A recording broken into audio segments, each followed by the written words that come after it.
Okay, let's look first at Psalm 19 verse 7. King James Version says, "The law of the Lord is perfect, converting the soul. The testimony of the Lord is sure, making wise the simple." Reminds you of Galatians chapter 3 verse 24, which talks about the law being our schoolmaster to bring us to Christ.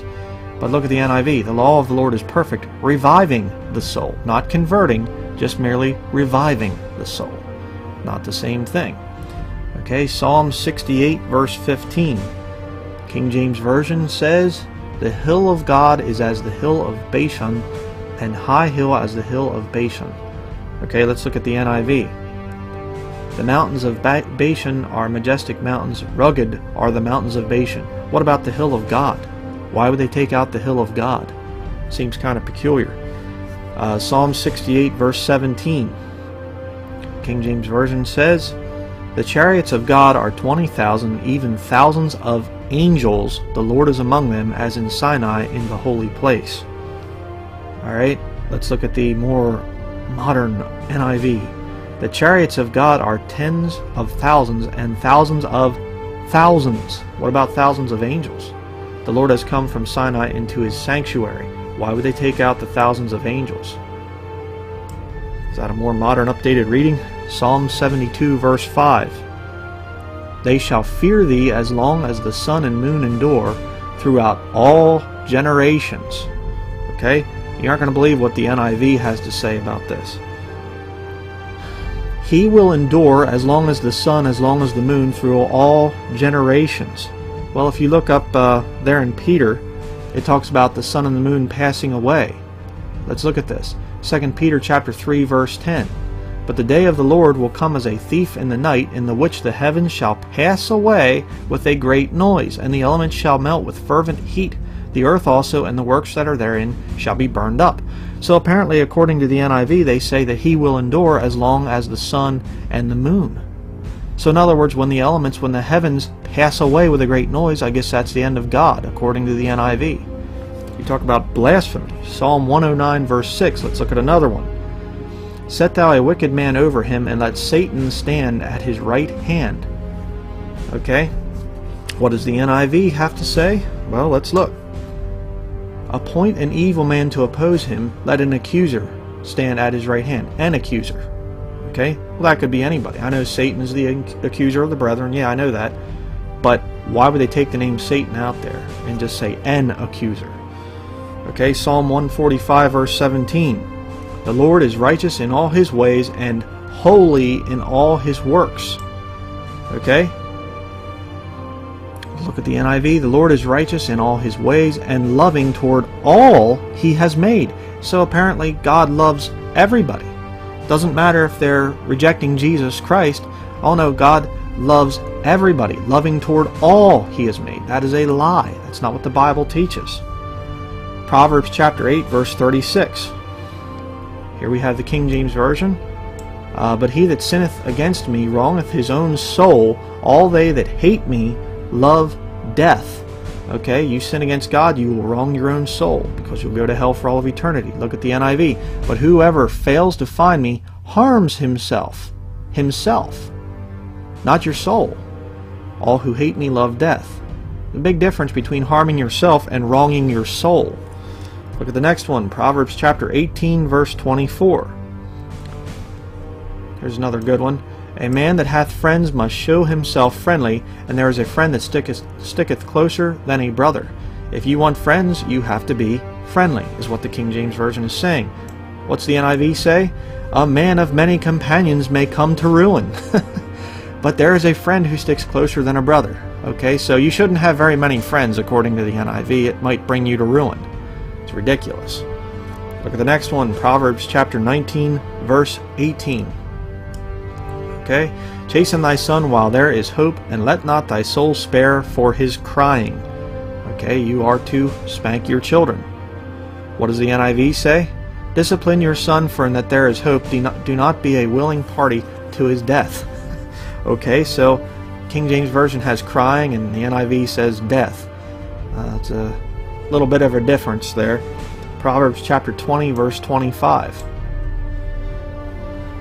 Okay, it is a snare to the man who devoureth that which is holy, and after vows to make inquiry.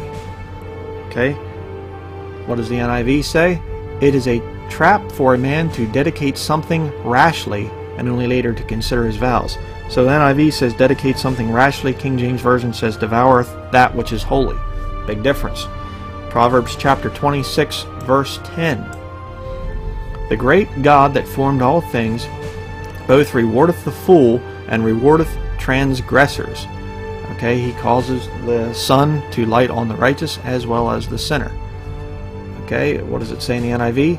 Like an archer who wounds at random is he who hires a fool or any passerby. Yeah, okay, so you have God versus an archer. Okay, interesting. Ecclesiastes chapter 8, verse 8. Here we have another attack, but it says, There is no man that hath power over the spirit to retain the spirit, neither hath he power in the day of death, and there is no discharge in that war, neither shall wickedness deliver those that are given to it. No man has power over the spirit to retain the spirit. But look at the NIV. No man has power over the wind to contain it. Well, let me read a little verse here in the New Testament. Mark chapter 4, verse 41. And they feared exceedingly, and said one to another, What manner of man is this, that even the wind and the sea obey him? Jesus had power over the wind to contain it. Okay, why would the NIV do this? The King James Version says about power over the spirit, but the NIV changes it to power over the wind. It's ridiculous. And again, it's another subtle little attack on Jesus Christ, on the deity of Jesus Christ. There is a very, very wicked, evil spirit in the pages of an NIV. Okay, Isaiah chapter 14, verse 13. The King James Version gives the location of God's throne. For thou hast said in thine heart, I will ascend into heaven, I will exalt my throne above the stars of God, I will sit also upon the mount of the congregation in the sides of the north. You want to know where God's throne is at? It's in the north. Okay? Let's look at the NIV. You said in your heart, I will ascend to heaven, I will raise my throne above the stars of God, I will sit enthroned on the mount of assembly, on the utmost heights of the sacred mountain. So it's no longer the sides of the north. They take away the location of God's throne. Why? I find that also very interesting. Jeremiah chapter 3, verse 23.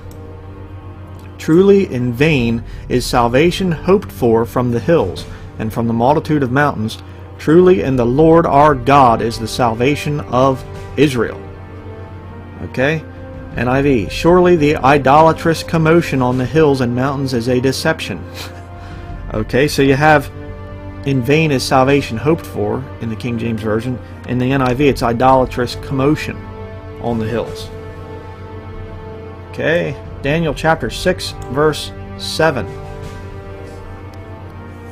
All the presidents of the kingdom, the governors and the princes and the counselors and the captains have consulted together to establish a royal statute and to make a firm decree that whosoever shall ask a petition of any god or man for 30 days, save of thee, O king, he shall be cast into the den of lions. Look at the NIV. The royal administrators, prefects, satraps, advisors, and governors have all agreed that the king, and on and on. But I thought the NIV was supposed to update archaic language. So the King James Version says presidents, NIV says royal administrators, King James Version says princes, NIV prefects, King James Version says counselors, and the NIV says satraps. You talk about archaic. The NIV is a lot more archaic than the King James Version. Counselor versus satrap? Right. Hosea chapter 11, verse 12. Ephraim compasseth me about with lies, and the house of Israel with deceit. But Judah yet ruleth with God, and is faithful with the saints. Now watch this little swipe at the Jews here with the NIV. Ephraim has surrounded me with lies, the house of Israel with deceit, and Judah is unruly against God, even against the faithful Holy One. So the King James Version says that Judah yet ruleth with God. The NIV says Judah is against God.